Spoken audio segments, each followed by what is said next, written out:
Very good evening, welcome to the debate. ఆంధ్రప్రదేశ్లో ఒక బయటపడిన ఒక అంశం, బయటపడుతున్న ఒక అంశం రాష్ట్రాన్ని చాలా కలవర పెడుతోంది. వైసీపీ అభిమానులు, వైసీపీ కార్యకర్తలు, వైసీపీ నాయకులు, జగన్మోహన్ రెడ్డి కోటరీ, వీళ్ళు పైకి ఎన్ని మాటలు చెప్పినా ఈ బయటపడుతున్న కుట్ర మాత్రం రాష్ట్రాన్ని, ప్రత్యేకించి విజయవాడ చుట్టుపక్కల ప్రాంతాల, ఇంకా గట్టిగా మాట్లాడితే అటు దివిసీమ వరకు గజగజలాడిస్తుంది. ఆ ఊహే భయపెడుతోంది. ప్రకాశం బ్యారేజీకి ఏమన్నా అయితే, ప్రకాశం బ్యారేజీ అంటే అలా అనడానికి లేదు, కానీ కొన్ని సందర్భాల్లో అలా ఊహించుకుని వాటికి తగిన జాగ్రత్తలు, రక్షణ చర్యలు తీసుకోకపోతే నష్టం ఏమైనా జరగవచ్చు. అమ్మజ శ్రీశైలం బ్యారేజ్ కింద డ్యామేజ్ అవుతోంది, మొత్తం కొట్టుకుపోయింది, దాన్ని వెంటనే రిపేర్ చేయాలని చెప్పి పెద్ద నిపుణుల కమిటీ ఒక రిపోర్ట్ కూడా తయారు చేసింది. లేకపోతే డ్యామేజ్ కొట్టుకుపోయే ప్రమాదం, డ్యాము కొట్టుకుపోయే ప్రమాదం ఉందని కూడా రిపోర్ట్స్ ఇచ్చారు. అట్లాగే ప్రకాశం బ్యారేజ్ మొన్న ఒక గేటు డ్యామేజ్ అయింది, ఆ పైన పిల్లర్, మరొక మూడు గేట్లకి మైనర్ డ్యామేజెస్ అయినాయి. అదే జరగరాని ఇంకేమైనా జరిగి ఉంటే బ్యారేజ్ పరిస్థితి ఏంటి? బ్యారేజ్కి ఏమన్నా అయితే, కొట్టుకుపోతే విజయవాడ దిగువ ప్రాంతాలు, విజయవాడ నగరంలోని నదీ పరివాహక ప్రాంతాలు, అటువైపు ఇటువైపు నదికి, అట్లాగే గ్రామాలు ఎన్నో చివరి వరకు, హంసల దీవి వరకు, అంటే బంగాళాఖాతంలో కృష్ణానది కలిసేంత వరకు ఎన్ని వందల గ్రామాలు, ఎన్ని వేల బతుకులు, వాళ్ళందరి పరిస్థితి ఏంటి? అసలు ఆ ఆలోచన ఎలా వచ్చింది ఈ మనుషులకి? దానికి ఏదో చేయాలని. అందులో వాస్తవం ఎంతుంది? ప్రభుత్వం అది కుట్రగా ఎలా పసిగట్టింది? పసిగట్టడం కాకుండా వాళ్ళని ఎవరు అనుమానితులు ఎవరున్నారో వాళ్ళ మీద కేసు పెట్టి వాళ్ళిద్దరిని రిమాండ్ చేశారు. దాని మీద ఇన్వెస్టిగేషన్ జరుగుతోంది. అది ఎలా జరిగింది? ఇది ఒక స్టోరీ. దీంతోపాటు బుడమేరు, ఎక్కడో ఖమ్మం జిల్లాలో పుట్టి అలా కృష్ణా జిల్లాలోకి ఎంటర్ అయ్యి అలా మైలవరం నియోజకవర్గంలో మెజారిటీ పోర్షన్ మైలవరం నియోజకవర్గంలో ప్రవహించి విజయవాడ అవుట్స్కర్ట్స్ నుంచి అలా వెళ్తూ విజయవాడ నిడమానూరు పక్క నుంచి వెళుతూ గన్నవరం నియోజకవర్గం నుంచి ఆ పైకి అలా వెళ్ళిపోయి కొల్లేరులో కలిసిపోయిన బుడమేరు ఇవాళ విజయవాడ ఇంత ఇదైపోవడం కారణం, ఈ వరదలో ముంచెత్తర కారణం ఆ బుడమేరు. ఆ బుడమేరు గేట్లు ఎత్తారని, లేకపోతే చంద్రబాబులు కాపాడుకోవడానికి చంద్రబాబే బుడమేరు గేట్లు ఎత్తేసాడని, జగన్మోహన్ రెడ్డి గారు ఏదో సంబంధం లేని అంటే సింక్ అవని మాటలు చెప్పారు, విమర్శలు చేశారు. కానీ అవి ఆయనే అనవసరంగా పలచబడిపోయాడు, తన అజ్ఞానాన్ని బయట పెట్టుకున్నట్టుగా అనవసరంగా చులకనైపోయే మాటలతో జరిగింది. కానీ బుడమేరు కట్టకి గండ్లు పడ్డాయి. సరే, ఆ గండ్లు గత 5 సంవత్సరాలు మెయింటెనెన్స్ లేకపోవడం వల్ల పడ్డాయి అనేది డిపార్ట్మెంట్ వాళ్ళు తేల్చారనుకోండి, అది వేరే విషయం. కానీ ఇంత హెవీ ఫ్లడ్ వచ్చినప్పుడు ఆ గండ్లు పడితే ఆ గండ్లను పూడ్పించింది ప్రభుత్వం యుద్ధ ప్రాతిపదికన. ఒక పక్క వరద నడుస్తుండగానే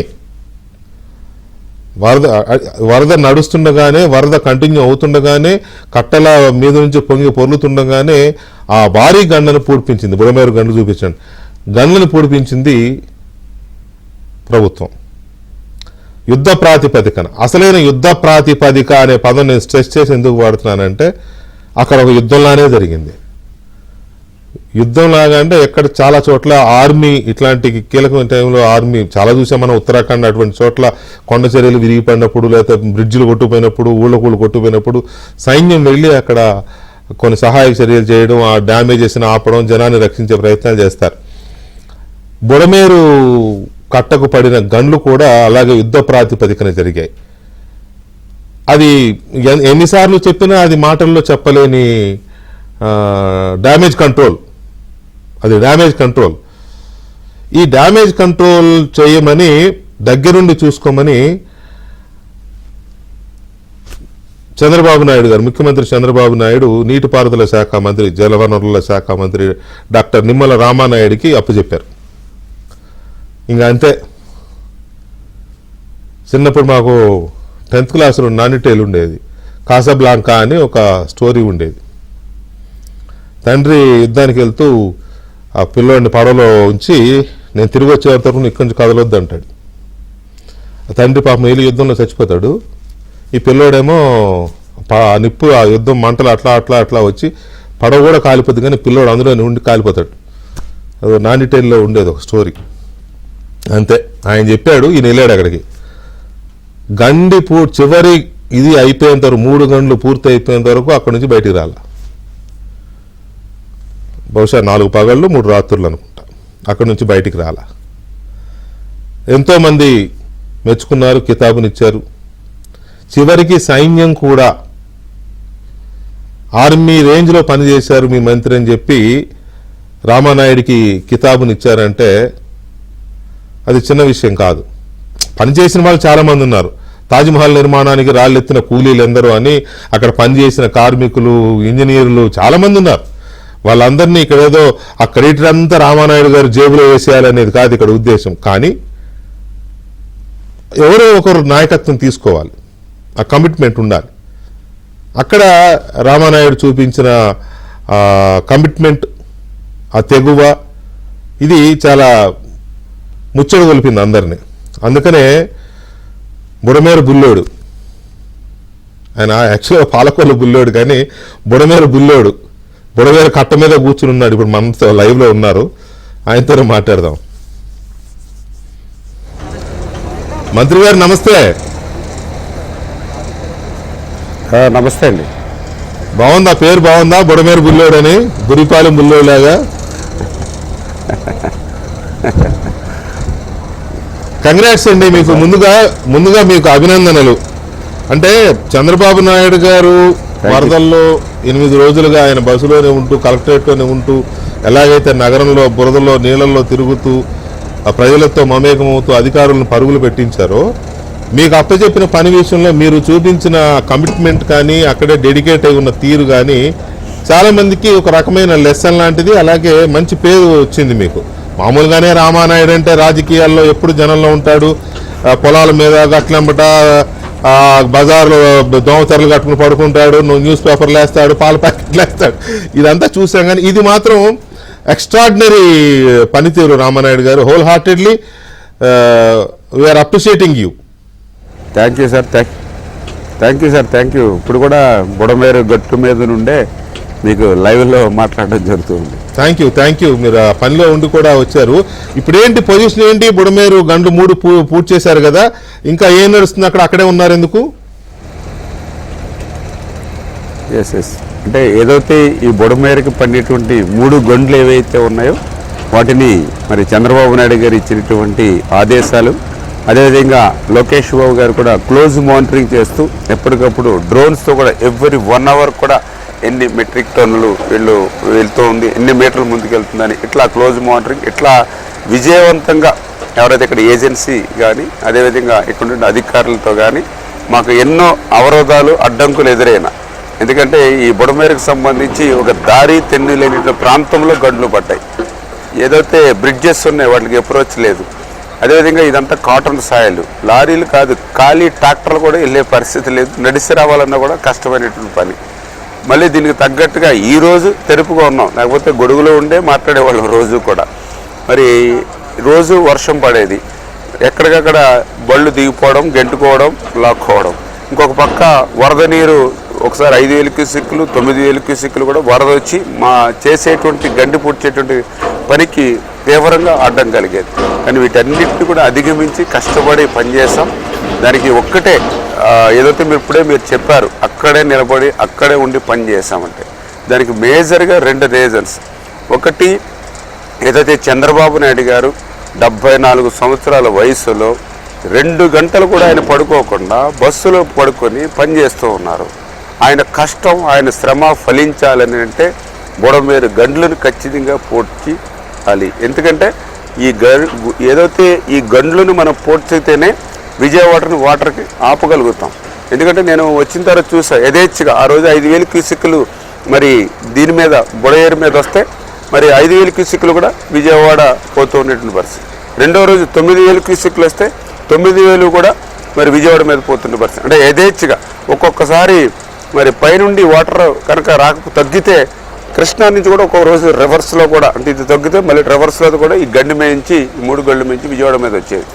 ఇది కంట్రోల్ చేయనంతసేపు కూడా ఈ వరద నీరు అట్లానే విజయవాడని చుట్టుముట్టి ఉంటుందనే ఉద్దేశంతో సార్ కూడా అందుకే అంత ప్రయారిటీ ఇచ్చి ఎప్పటికప్పుడు ఆయన క్లోజ్ మానిటరింగ్ ఇచ్చి మీకు ఎన్ని ఏజెన్సీలు కావాలో ఉపయోగించుకోండి, ఎక్విప్మెంట్ ఏం కావాలంటే అది తీసుకోండి అని ఆయన కూడా స్వయంగా ఏజెన్సీలు కూడా ఆయన స్థాయి ఎలా ఉన్నా ఏజెన్సీలు కూడా ఫోన్ చేసి నాకు ఇంపార్టెంట్ పర్సనల్ ఇమ్మీడియట్లీ చేయమని, అంటే అట్లా మానిటరింగ్ చేయడంతో విజయవంతంగా పూర్తి చేసాం. అయితే ఇప్పుడు మీరు అన్నారు విజయవంతంగా పూర్తి చేశారు కదా, ఇంకా అక్కడ ఎస్ అంటే ఆ రోజు మేము ఎమర్జెన్సీగా దీన్ని పూర్తి చేసాం. Every 1 hour every 1 day before అయినా మనం చేస్తే వాళ్ళంతా కూడా సేఫ్లో ఉంటారనే ఉద్దేశంతో. అయితే మేము పూడ్చిన తర్వాత ఇప్పుడు మళ్ళీ దాన్ని బండని హైట్ చేయాలి. ఎందుకంటే ఇప్పుడంటే ప్రజెంట్ 3000 క్యూసెక్లు 4000 క్యూసెక్లు అట్లా వస్తూ ఉంది. రాత్రి ఫోర్కాస్ట్ అయితే 13,000 దాకా రావచ్చని ఫోర్కాస్ట్ పెట్టారు. అదృష్టవశాత్తు ఫోర్కాస్ట్ రాలా. ఎస్ ఆ 13,000 వచ్చుంటే ఈరోజు ఇప్పుడు ఈ బండ మీద కూడా వాటర్ ఉండేది. అందుకే ఇప్పుడు గండ్లని అయితే విజయవంతంగా పొడచగలిగాం. అంచేత రేపొద్దుట ఆ 10,000 15,000 ఏదైతే వచ్చినా కూడా తట్టుకునేటువంటిదిగా బండని హైట్ చేసి రీచ్ చేయాలి ఫస్ట్. నెక్స్ట్ సెకండ్ మేము సింగిల్ లైన్లో ఫామ్ చేసుకున్నాం, ఎందుకంటే ఎమర్జెన్సీ దృష్ట్యా. ఇప్పుడు దాన్ని వెడల్ప్ చేసి స్ట్రెంగ్తనింగ్ చేయాలి. నెక్స్ట్ థర్డ్ ఏదైతే మేము ఆ ఫిల్ చేసేటప్పుడు మెటీరియల్ కొంచెం 1 టన్ను రాయలు కూడా ఉపయోగించవలసి వచ్చింది. ఎందుకంటే ఏమాత్రం చిన్నది వేసినా మట్టి వేసినా ఆ వాటర్ ఫ్లోకి కొట్టుకుపోతూ ఉండేది, పెద్దంత రాళ్ళు కూడా దొర్లిపోతూ ఉండేది. అంచేత కొంచెం ఎక్కువ రాయిని ఇచ్చేయడం వల్ల కొంచెం సీపేజ్ కూడా క్యాలిక్యులేట్ చేస్తే ఒక 400 క్యూసెక్లు, అంటే అది పెద్ద ఇబ్బంది ఏమీ కాదు. ఎందుకంటే మొన్నటిదాకా 5,000 10,000 వరద రోజున అయితే 30,000 40,000 వెళ్ళినటువంటి రోజుల్లో ఈ 300 400 పెద్ద ఇబ్బంది కాదు. కానీ అవి ఏదైనా మళ్ళీ పెద్దవై మళ్ళీ రేపొద్దున ఏదైనా వరద వస్తే మళ్ళీ అక్కడ ఇబ్బంది వస్తుందన్న ఉద్దేశంతో దాన్ని కూడా అరికట్టాలని చెప్పేసి. బుడమేరు బండ ఎన్ని కిలోమీటర్లు ఉంటుందండి? విజయవాడ నగరానికి ఆనుకుని ఉండే బుడమేరు బండ ఎన్ని కిలోమీటర్లు ఉంటుంది? అంటే జనరల్గా ఈ బుడమేరు ఏదైతే ఖమ్మంలో నుంచి ప్రవహిస్తూ వచ్చి ఏదైతే వెలగలేరు రెగ్యులేటర్ ఏదైతే ఉందో అక్కడ ఒక జంక్షన్ కింద, అంటే ఖమ్మం నుంచి వచ్చినటువంటి బుడమేరు రెగ్యులేటర్ దగ్గర నుంచి యాక్చువల్గా డైరెక్ట్గా ఆ రెగ్యులేటర్ నుంచి విజయవాడ సిటీ మీదుగా అంటే అవుట్కట్స్ మేంచి గుడివాడ మేంచి కొల్లేరు పోతుంది. అది రెగ్యులర్గా వెళ్ళేటువంటిది. అక్కడ ఆ వెలగలేరు జంక్షన్ దగ్గరే ఏదైతే ఒక డైవర్షన్ ఛానల్గా, అంటే అదే బుడమేరు ఒక పార్ట్ ఇట్లాగా కృష్ణానదికి అంటే 11 కిలోమీటర్లు ఇటు కృష్ణానదికి వస్తూ ఉంది. అది గతంలో ఏంటంటే 5,000 క్యూసెక్కులకు మాత్రమే కెపాసిటీ ఉండేది.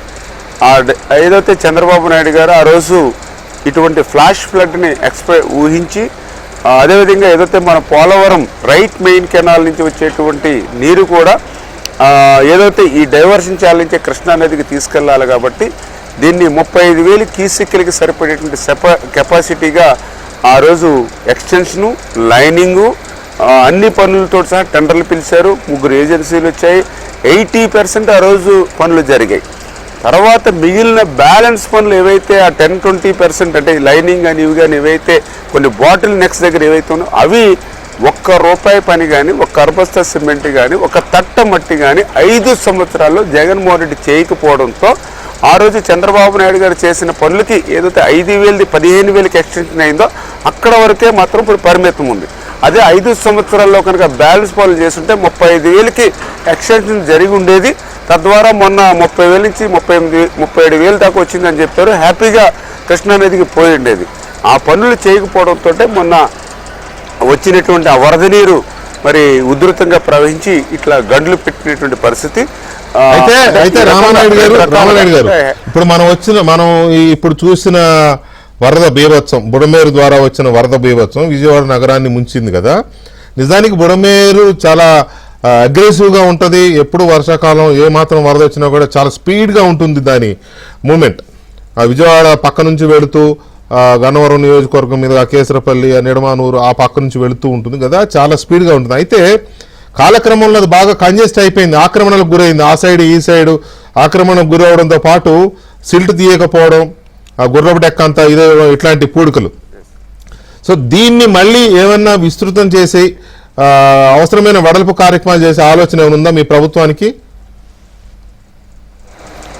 ఎస్, మీరు చెప్పినట్లుగా వెంకటకృష్ణ 2 పాయింట్స్ చెప్పారు మీరు. ఒకటి ఏదైతే ఇప్పుడు ఆ బుడమేరు ఒకటిగా ఖమ్మం నుంచి వచ్చి ఈ వెలగలేరు జంక్షన్ దగ్గర రెండిట్లుగా, అంటే ఒకటి డైరెక్ట్గా విజయవాడ అవుట్కట్స్ సిటీని టచ్ చేసుకుంటూ గుడివాడ నుంచి కొల్లేరిపోతుంది, అదొక స్ట్రక్చరు. అదేవిధంగా వెలగలేరు నుంచి ఇట్లా కిందకి 11 కిలోమీటర్ ఇప్పుడు ఏదైతే మనం బండ మీద ఉన్నామో ఈ డైవర్షన్ ఛానల్ ద్వారా ఇట్లా బుడమేరు కిందకి పోతుంది. ఇట్లా ఈ బుడమేరు రెగ్యులేటర్ దగ్గర నుంచి 2 పార్ట్లు అవుతుంది. ఇప్పుడు ఏదైతే మనం మీరు చెప్పినట్లుగా రెగ్యులర్గా కొల్లేరుకి వెళ్ళేటువంటిదే డైరెక్ట్ అది, ఎందుకంటే వెలగలేరు దగ్గర నుంచి డైరెక్ట్గా ఇప్పుడు ప్రాక్టీస్ అది. కానీ మీరు చెప్పినట్లుగా అక్కడ ఆక్రమణలు ఎక్కువ, అందులో కూడా పర్టికులర్గా లాస్ట్ 5 ఇయర్స్లో దానికి సంబంధించి ఇరిగేషన్కి సంబంధించి ఈ బుడమేరుకి సంబంధించి ఆక్రమణలకు గురవడం, ఆ రోజునటువంటి వైఎస్ఆర్సీపీ నాయకులు కూడా పోటీ పడి ఆ ల్యాండ్ అంతా కూడా కొన్ని చోట్ల ఏదో వాళ్ళ సొంత భూమిలాగా రియల్ ఎస్టేట్ లాగా అమ్ముకుని ఎక్కడికక్కడ ఆక్రమణకు గురవడంతో ఆశ్చర్యం అనిపించింది. మొన్న నేను మ్యాప్లో చూస్తే ఆ బుడమేరు గేట్లు దగ్గర నుంచి ఏదో కొంచెం ఒక 4-5 కిలోమీటర్లు కొంచెం బండ్ ఉన్నట్టుగా అనిపించింది, కానీ అక్కడి నుంచి అంతా కూడా అసలు ఆనవాళ్ళు కూడా లేనిటువంటి విధంగా ఎవరి కాళ్ళు బండ్ లోపలే హౌసెస్ అన్ని కూడా కన్స్ట్రక్షన్ సైజ్ చేసుకుని వర్క్ చేసుకునే పరిస్థితి.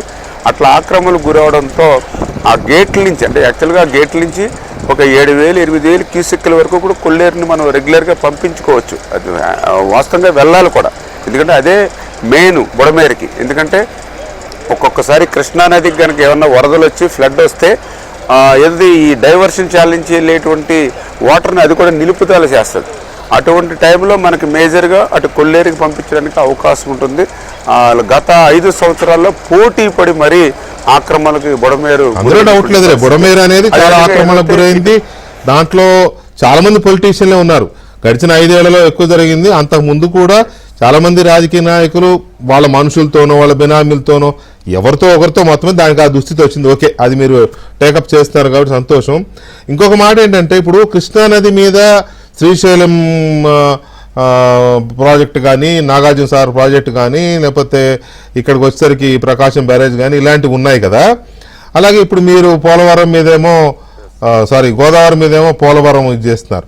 కృష్ణానదికి బుడమేరుకి ఇంత పొటెన్షియల్, ఇంత వాటర్ పొటెన్షియాలిటీ ఉందనేది ఇప్పుడు అర్థమవుతోంది. దీన్ని, ఈ నీటి వనరులని సక్రమంగా వినియోగించుకునే ఆలోచన ఏమైనా చేస్తున్నారా? ఇప్పుడు గతంలో ఎప్పుడో మొన్న మీ ఎమ్మెల్యే కొలికపూడి శ్రీనివాసరావు గారు ఒక విషయం బయట పెట్టాడు. మైలవరం దగ్గర కొండల దగ్గర ఒక రిజర్వాయర్ కడదాం అనుకుంటే వైఎస్ రాజశేఖర రెడ్డి గారు వియ్యంకుడు అప్పట్లో నీలం సంజీవరెడ్డి గారిని అడ్డు పెట్టుకుని దాన్ని రద్దు చేయించాడు అని. సో అట్లాంటిది ఏమన్నా ఒక మేజర్ ఇది సాగునీరు తాగునీటి కోసం బుడమేరుని ఆధారంగా చేసుకుని చేసే ఆలోచన ఏమైనా ఉందా? ఖచ్చితంగా ఏదైతే మీరు చెప్పినట్లుగా ఈ బుడమేరుకు సంబంధించి ఈ ఫ్లాష్ ఫ్లడ్ ఏదైతే వచ్చిందో అది నిలువరించేటువంటి అవకాశం ఎక్కడా లేకుండా డైరెక్ట్గా ఈ యొక్క దీంట్లోకి రావడం, అటు కొల్లేరులోకి కానీ ఇటు కృష్ణానదిలోకి విధంగా ఆ వర్షాకాలం, ఆ రైనీ సీజన్లో వృధాగా పోతూ ఉంది. మీరు చెప్పినట్లుగా ఇది భవిష్యత్తులో ప్రధానంగా ముందు ఆ ఫ్లడ్ వాటర్ని ప్రక్షాళన చేసి ఆ కొల్లేరుకి సేఫ్గా పంపించి ఆ విజయవాడ సిటీని కాపాడడం ఒకటి మేజరు. దాని మీద ముఖ్యమంత్రి గారు కానీ, పవన్ కళ్యాణ్ గారు కానీ, ఎవరైతే ఎన్డీఏ ప్రభుత్వం దాని మీద కృత నిశ్చయంతో ఉన్నటువంటి పరిస్థితి. రెండోది ఏదైతే డైవర్షన్ ఛానల్ కూడా దాన్ని ఎక్స్టెండ్ చేసి లైనింగ్ చేసి రేపు ఇటు కూడా ఆ రకంగా 2000 కూడా కరెక్ట్ చేసుకుని విజయవాడ సిటీని ఏదైతే ఈ యొక్క ఏదైతే ఈ బుడమేరు నుంచి కాపాడేటువంటి, ఎందుకంటే ఒక రకంగా చెప్పాలంటే ఇది బెజవాడ దుఃఖదాయనిగా కూడా దీన్ని పిలుస్తారు. ఆ రకంగా ఈ యొక్క బుడమేరు నుంచి 100% కూడా విజయవాడకి రక్షణ కల్పించాలనేది ఒకటి. రెండోది మీరు చెప్పినటువంటి రీతిలో, ఎందుకంటే ఈ ప్రాంతంలో ఎక్కువగా ఇప్పుడు మైలవరం కాన్స్టిట్యున్సీ వాస్తవం మన వసంత ప్రసాద్ గారు ఎమ్మెల్యే ఎవరైతే ఉన్నారో ఈ ఫ్లడ్ రావడానికి 36 అవర్స్ ముందు ఏదో ఒక రకంగా నాకు 1000 క్యూసెక్కుల నీరు ఇప్పించండి అంటే, ఏదైతే మన నాగార్జున సాగర్ నుంచి వాళ్ళకి లెఫ్ట్ కెనాల్ నుంచి రావాలి వాటరు. ఆ లెఫ్ట్ కెనాల్ వచ్చి తెలంగాణ ప్లస్ లాస్ట్లో మనం ఆంధ్ర ఉన్నాం. ఆ లెఫ్ట్ కెనాల్ని ఆర్గనైజ్ చేసేది తెలంగాణ. అంచేత ఆ వదిలినటువంటి కొద్ది వాటర్ కూడా 11,000 క్యూసెక్కులు కూడా వాళ్ళే వాడుకుని మిగిలితే మనకి ఇస్తున్నారు, లేకపోతే లేదు. ఆ రోజును కూడా కనీసం 1000 క్యూసిక్కులు మాకు ఇవ్వండి, కనీసం మంచినీళ్ళు చెరువులు నింపుకుంటామంటే మా ఈఎన్సీ గారితో వాళ్ళ ఈఎన్సీ గారితో మాట్లాడి 1000 క్యూసిక్కులు ఇచ్చేటువంటి విధంగా వాళ్ళు అంగీకరింపజేసాం. ఒక 10 రోజులు 15 రోజులు కంటిన్యూగా మంచినీళ్ళ కోసం. అవి మాట్లాడిన 36 అవర్స్కే మొత్తం ఇప్పుడు మైలవరం కానీ లేకపోతే విజయవాడ కానీ ముంచేసిన పరిస్థితి. ఖచ్చితంగా ఇది చంద్రబాబు నాయుడు గారు ఆయన కూడా మేము కూడా ఒకసారి స్టడీ ఈ వరదలు బుడమేరు ద్వారా ఈ వచ్చిన వరదల్ని చూస్తే బుడమేరు కూడా కృష్ణ అంటే దాన్ని మెట్ట కృష్ణ అంటున్నారు కదా, ఈ మెట్ట కృష్ణ నియోజకవర్గాలకి నిజంగా దుఃఖదాయని కాస్త వరప్రదాయని అవుద్ది సరిగ్గా సద్వినియోగం చేసుకోగలిగితే. ఆ వరప్రదాయనిగా మార్చే అద్భుతమైన ప్రయత్నాన్ని మీరు ఇరిగేషన్ మినిస్టర్గా ఉన్నప్పుడే చేస్తే ఆ చరిత్రలో ఆ పేరు కూడా మీకే దక్కుతుంది. తర్వాత ఇంకొక విషయానికి వద్దాం. ఏంటి ప్రకాశం బ్యారేజ్ కుట్ర ఏంటండి? మీరు ఇరిగేషన్ మినిస్టర్ కాబట్టి బ్యారేజ్కి సంబంధించిన వ్యవహారం అంతా మీకు తెలిసి ఉండాలి. ఏం జరిగింది అసలు? నిజంగానే వాటి ఆ గేట్లని పిల్లర్లని ఢీ కొట్టించింది డ్యామేజ్ చేయడానికేనా బ్యారేజ్ని? ఎస్, మీరు చెప్పినట్లుగా ప్రకాశం బ్యారేజీ అంటే మనందరికీ ఒక సెంటిమెంట్. ఎందుకంటే ఆ రోజు 1850 సంవత్సరంలో నిర్మాణం జరిగినటువంటి బ్యారేజ్ అది. తర్వాత 100 సంవత్సరాలకి అది వరదకి దెబ్బతింటే మళ్ళీ మన ఆంధ్రప్రదేశ్ ప్రభుత్వం దాన్ని మళ్ళీ బ్యారేజీ నిర్మాణం చేసి దానికి మన టంగుటూరి ప్రకాశం పంతులు గారు ప్రకాశం బ్యారేజీగా మనం పెట్టుకున్నాం. దగ్గర దగ్గర లక్షల ఎకరాలకి లక్షల మంది ప్రజల దాహార్తిని తీర్చి ఆయకట్టుకి అందించేటువంటి బ్యారేజ్ అది ప్రకాశం బ్యారేజ్. దగ్గర దగ్గర 5-6 జిల్లాలు ప్రకాశం బ్యారేజ్ మీద ఆధారపడి ఉన్నాయి. అంటే నేను ఎందుకు చెప్తున్నానంటే అట్లాంటి 5-6 జిల్లాలకు వరప్రసాదిని అటువంటి ప్రకాశం బ్యారేజీని కూడా డ్యామేజ్ చేసి ఇటువంటి కుట్ర అయితే జరిగిందనేటువంటి అనుమానాలు అయితే కలుగుతూ ఉన్నాయి. ఎందుకంటే దానికి కూడా రీజన్స్ కూడా కనిపిస్తూ ఉన్నాయి. ఏదైతే మొన్న కొట్టుకొచ్చినటువంటి పడవలు ఏవైతే ఉన్నాయో అది ఏదో ఒక పడవో 2 పడవలో వస్తే ఏదో యాదృచ్ఛికంగా వచ్చిందేమో అనుకుంటాం. 5 పడవలు ఒక్కసారిగా రావడం, అది కూడా అర్ధరాత్రి నుంచి తెల్లవారుజామున మిడ్నైట్ అప్పుడు రావడం. మూడవది ఏదైతే ఇప్పుడు దర్యాప్తులో వెలుగులోకి వస్తున్న అంశాలు చూస్తూ ఉంటే అందులో 5 పడవల్లో 3 పడవలు ఒకే యజమాని కావడం. ఆ యజమాని ఎవరైతే ఉన్నారో ఆ పడవలకి ఏదైతే వైఎస్ఆర్సీపీకి సంబంధించిన కలర్సు, ఎందుకంటే ఆ రోజు గతంలో ఎవరైతే అక్కడ ఉన్నటువంటి ఎంపీ ఎక్స్ఎంపీ ఇప్పుడు ఉన్నటువంటి ఎక్స్ఎంపీ నందిగం సురేష్ గారు ఎవరైతే ఉన్నారో వాళ్ళు అనుచరుడిగా వాళ్ళు ఏదైతే అక్రమంగా ఆ రోజు ఇసుక, ఎందుకంటే ఆ రోజు ట్రెడ్జింగ్ చేయడానికి పర్మిషన్ లేదు, కానీ అక్రమంగా వైఎస్ఆర్సీపీ పార్టీ వాళ్ళ యొక్క అనుచర ఘనంగా వీళ్ళు యథేచ్ఛగా ఇసుక, ఎందుకంటే ఒక్కొక్క పడవ 4 లారీలు పైబడి ఇసుకని ఆ రోజు డంప్ చేసేవారని, ఆ రకంగా అటువంటి ఏదైతే ఆ బోట్స్ ఏవైతే ఉన్నాయో 3 బోట్స్ అంటే జనరల్గా ఒక్కొక్కటి 40 లక్షల నుంచి 50 లక్షలు ఉంటుంది. అంటే 3 బోట్లు ఒకరివే, అంటే దగ్గర 1,50,00,000 విలువ చేసేటువంటి బోట్స్ని అంత సింపుల్గా, ఎందుకంటే అక్కడ అందరూ కూడా చెప్తూ ఉన్నారు ఎవరైనా సరే బోట్ని లంగర్ వేసి జాగ్రత్త పెట్టుకుంటారు, ఏ బోటుకి ఆ బోటే లంగర్ వేస్తారు. కానీ ఈ 3 బోట్లకి లంగర్స్ లేవు. లంగర్స్ లేకుండా ఓన్లీ ప్లాస్టిక్ తాడుతో 3 బోట్లు కూడా ఒకే ప్లాస్టిక్ తాడుతో ఏదైతే కట్టారని చెప్తున్నటువంటి పరిస్థితి.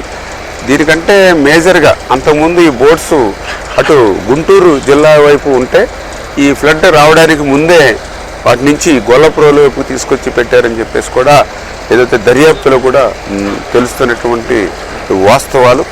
అంటే ఇంత విలువైనటువంటి బోట్స్ని ఆ ఫ్లడ్కి ముందే తీసుకొచ్చి ఇక్కడ రావడం, లంగర్ లేకుండా ఏదో ప్లాస్టిక్ తాడుతో వీళ్ళు కట్టి ఉండడం, ఖచ్చితంగా ఇదంతా ఒక కుట్ర జరిగి ఉండొచ్చు అనేటువంటి ఒక ఆలోచన. ఎందుకంటే ఏదైతే వైఎస్ఆర్సీపీ ప్రభుత్వం, ఎందుకంటే వాళ్ళకి వైనాట్ 175 వైనాట్ 175 అనేటువంటి మైండ్లో ఉండి ఎన్నికల తర్వాత మరి ఏదైతే ఇక ప్రజాప్రభుత్వం ఏదైతే ఉందో, ఎన్డీఏ ప్రభుత్వం ఏదైతే ఉందో దాని మీద నిత్యం ఏదో ఒక రకమైనటువంటి బురద చల్లాలనేటువంటి ఆలోచనతో. ఎందుకంటే వాళ్ళకి కూడా గతంలో ఇటువంటి చరిత్ర ఉంది. ఎందుకంటే మాకు కూడా ఇటువంటి మాకనే కాదు, ఇప్పుడు మాకు కంప్లైంట్ ఇచ్చింది కూడా రైతు సంఘాలు వాళ్ళు కూడా మాకు చెప్తూ ఉన్నారు ఖచ్చితంగా ఇందులో కుట్ర దాగా ఉంటుందంటే. అందరిలోనూ అభిప్రాయం ఉంది. రైతు సంఘాల్లో కూడా ఎందుకు అభిప్రాయం వస్తుందంటే వీళ్ళు దేనికైనా సమర్థులు. ఎందుకంటే ఆ రైతులకు తెలుసు గతంలో ఎవరైతే ఇప్పుడు నేను చెప్పినటువంటి పేర్లు ఎవరైతే ఉన్నాయో మరి వీళ్ళందరూ కూడా ఇక్కడ అమరావతి మీద విషం చిమ్మడానికి అక్కడ రైతులు పండించే తోటలను కూడా తగలబెట్టినటువంటి చరిత్ర ఉన్నటువంటి వాళ్ళు. అంచేత కుర్చీ కోసం, అధికారం కోసం, దేనికైనా, ఎందుకంటే సొంత బాబాయినే గొట్టల పోటీకి వేసినటువంటి వాళ్ళు. అంచేత వీళ్ళు దేనికైనటువంటి సిద్ధంగా అటువంటి మనస్తత్వం ఉన్నటువంటి వాళ్ళు. కాదు కదా, ఇప్పుడు ఒక డ్యామ్ ని డ్యామేజ్ చేయాలనుకున్నారు, బ్యారేజ్ నే డ్యామేజ్ చేయాలనుకున్నారు అనే స్థాయిలో అది నిజంగా ఊహించుకుంటేనే ఇంత భయంకరంగా ఉంటుందా అని. ఒకవేళ అది నిజమైతే, ఆ కుట్రే కనుక ప్లాన్ చేసి ఉంటే అది ఊహించుకుంటేనే భయం. బెజవాడ ఏమైపోతుంది అది జరిగితే అనే ఆ ఊహ నిజంగా బెజవాడ వాసులు వణికిపోవాల్సిన అంశం. అది ఈ ప్రకాశం బ్యారేజ్ మీద ఇలాంటి కుట్ర జరిగింది అది కనుక ప్రూవ్ అయితే మాత్రం, మీరు అంటే ఇప్పుడు మీకు తెలుసుకున్నారు పడవలేంటి అని మీరు కేసు పెట్టారు, కానీ నిజంగా ఆ రోజు వాళ్ళు అనుకున్న ప్లానే సక్సెస్ అయి ఉంటే, నిజంగా వాళ్ళు కుట్రే కనుక అయితే నిజమైతే, అది సక్సెస్ అయితే ఏంటి పరిస్థితి? ప్రకాశం బ్యారేజ్ పరిస్థితి? మీరు చెప్పింది 100%. ఎందుకంటే నేను కూడా మొన్న స్వయంగా బ్యారేజ్ని ఢీకొన్న తర్వాత రోజు వెళ్ళి చూసా. అది కూడా దగ్గర ఇప్పుడు ఒక్కొక్కటి కూడా చాలా వెయిటేజ్ 40-50 టన్నులు వెయిటేజ్ పైబడే ఉంటుంది ఒక్కొక్కటి. అటువంటి ఆ ప్రవాహంలో చాలా స్పీడ్గా వచ్చి, అందులోనూ కూడా కౌంటర్ వెయిట్ అంటే చాలా బలంగా ఉంటుంది. 17 టన్నులు ఒక్కొక్కటి కౌంటర్ వెయిట్. ఆ కౌంటర్ వెయిటే బ్రేక్ అయిపోయినాయి అంటే ఎంత బలంగా వచ్చి తాకిందో మీ అందరికీ అర్థమవుతుంది. అదృష్టం కౌంటర్ వెయిట్లు రావడం. అదే ఏదైతే గేట్లకి తగిలినా మళ్ళీ ఆ గేట్లు మళ్ళీ మనం ఏర్పాటు చేసుకోవాలంటే ఈ ఫ్లోలో మనం సాధ్యమయ్యేది కాదు. ఇంకా బ్యారేజీ మొత్తం మళ్ళీ ఈ సీజన్ అంతా పోయేటటువంటి పరిస్థితి. అదేవిధంగా ఏదైతే ఆ యొక్క బ్యారేజీ ఈ సివిల్ వర్క్స్కి తగిలింటుంటే ఇంకా మొత్తం బ్యారేజీ కొట్టు పరిస్థితి. ఒక బెజవాడనే కాదు, ఆ ప్రకాశం బ్యారేజీ ఎఫెక్ట్ అవుతే మొత్తం కృష్ణా జిల్లా కిందంతా కూడా తుడిచిపెట్టి వాషౌట్ కదా, వాషౌట్. మళ్ళీ ఇది వరకు దివిసీమ ఉప్పెన్న మించి, ఎందుకంటే 11,40,000 హైయెస్ట్. ఇందాక కూడా ఇప్పుడు అంత హైలో వచ్చినప్పుడే పడవలు వచ్చినాయి. అంటే కరెక్ట్గా మ్యాచింగ్ లాగా ఏదో అది ప్రీ ప్లాన్డ్గా వచ్చినటువంటి విధంగా కనపడుతుంది. 11,40,000 హైయెస్ట్ క్యూసెక్కుల నీరు వచ్చినటువంటి సమయంలో అది కనుక బ్యారేజీ ఎఫెక్ట్ అవుతే మొత్తం కృష్ణా జిల్లా దగ్గర నుంచి గుంటూరు, బాపట్ల ఇట్లా ఏదైతే దానికి అటాచ్మెంట్ జిల్లాస్ ఏవైతే ఉన్నాయో అవన్నీ కూడా బంగాళాఖాతంలో కలిసిపోయేటువంటి అసలు దుస్థితి ఉండేది. అది ఊహించుకోవడాకే ఎన్డీఏ ప్రభుత్వం కానీ ఊహకే మనకి అంటే ఒక రకమైన వణుకు వస్తుంది. నిజంగా కుట్రే కనుక చేసి ఉంటే, నాకు తెలియదు, మీరు అనుమానిస్తున్నట్టుగా కుట్రే కనుక చేసి ఉంటే, అది ఆ రోజు వాళ్ళు ఆ కుట్ర అనుకున్నట్టుగా జరిగి ఉంటే ఒకవేళ అది తలుచుకుంటేనే భయం వేస్తుంది. ఎనీవే రామనాయుడు గారు, ఫైనల్గా ఇప్పుడు ఏంటి పరిస్థితి? ఏమన్నా మళ్ళీ వర్ష సూచన కానీ ఫ్లడ్ కానీ వచ్చే సూచన ఏమైనా ఉందా? ఫైనల్ ఒక మాట చెప్పండి. అంటే ఏదైతే ఇప్పుడు మనం సైక్లోన్ ఎఫెక్ట్ కొంత రైన్స్ కొంచెం నార్త్లో బాగా ఎక్కువగా ఉంది. అంచేత అక్కడ కూడా ఇప్పుడు ఎక్కడికక్కడ ప్రికాషన్ తీసుకుంటూ ఉన్నాం. పర్టికులర్గా శ్రీకాకుళం, విజయనగరం, విశాఖపట్నం. అదేవిధంగా నిన్న గోదావరికి సంబంధించి మొన్న 2 days బ్యాక్ 9 లక్షల క్యూసెక్లుండి, ఈవేళ 4 lakhs ప్లస్ వచ్చింది. కానీ నిన్న రాత్రి క్యాచ్మెంట్ ఏరియాలో చాలా ఎక్కువగా, అంటే దగ్గర 95 TMCs దాకా రెయిన్ఫాల్ పడింది అంటున్నారు. అంటే రేపు సాయంత్రానికి ఒక 10 లక్షల వరకు క్యూసెక్కుల వరకు కూడా రేపు గోదావరికి రావచ్చు అంటూ ఉన్నారు.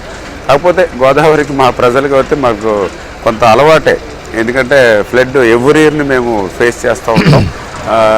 ఎందుకంటే వన్ మంత్ బ్యాక్ మీకే ఎక్కువ ఎక్స్పీరియన్స్ ఉంటుంది బాగా. ఎందుకంటే మన లాస్ట్ మంత్ కూడా మేము 14 లక్షల వరకు కూడా ఆల్రెడీ మేము ఫ్లడ్ని చవి చూసినటువంటి పరిస్థితి. మొన్న 2020లో అయితే 23 లక్షలు చూసినటువంటి పరిస్థితి. అంచేత ప్రజెంట్ ఆ 10 లక్షలు రేపు వస్తుందని చెప్తూ ఉన్నారు ధవళేశ్వరంకి. అదేదైతే 11 లక్షలకు వస్తే మనకి ఫస్ట్ వార్నింగ్ ఉంటుంది. అంచేత ఆ ప్రికాషన్స్ కూడా ఏదైతే లంకలు కానీ పొల ప్రాంతాలు కానీ ఏవైతే ఉంటాయో వాళ్ళందరూ కూడా ప్రికాషన్స్ తీసుకుంటూ ఉంటాం.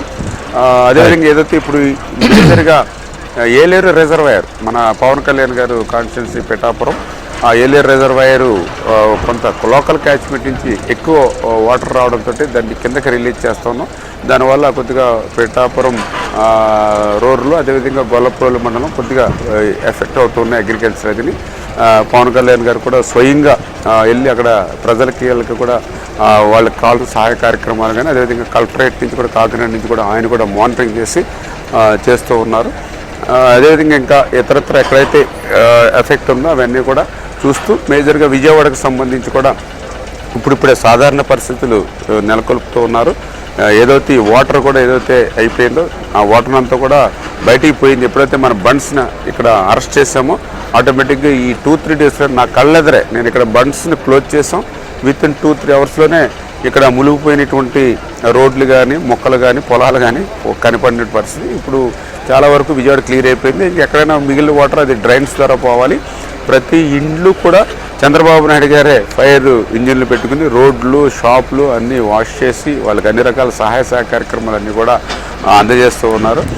ఇట్లా ఎప్పటికప్పుడు ప్రికాషన్ తీసుకుంటూ అలర్ట్గా ఉంటూ చేస్తున్నాం. ఇప్పుడు కూడా మళ్ళీ మేము మా డిపార్ట్మెంట్కి సంబంధించి కూడా ఇప్పుడు రివ్యూ పెట్టుకుని అలర్ట్గా ఏదైతే ఇటువంటి ఇప్పుడు నేను ఇందాక ఏలేరు రిజర్వాయర్ ఏం చెప్పానో అట్లా కొన్ని తమ్మిలేరు ఎర్రకాలువ అంటే ఇట్లాంటి ఫ్లాష్ ఫ్లడ్ వచ్చేటివి ఏవైతే ఉన్నాయో అవన్నీ కూడా ఐడెంటిఫై చేసుకున్నాం.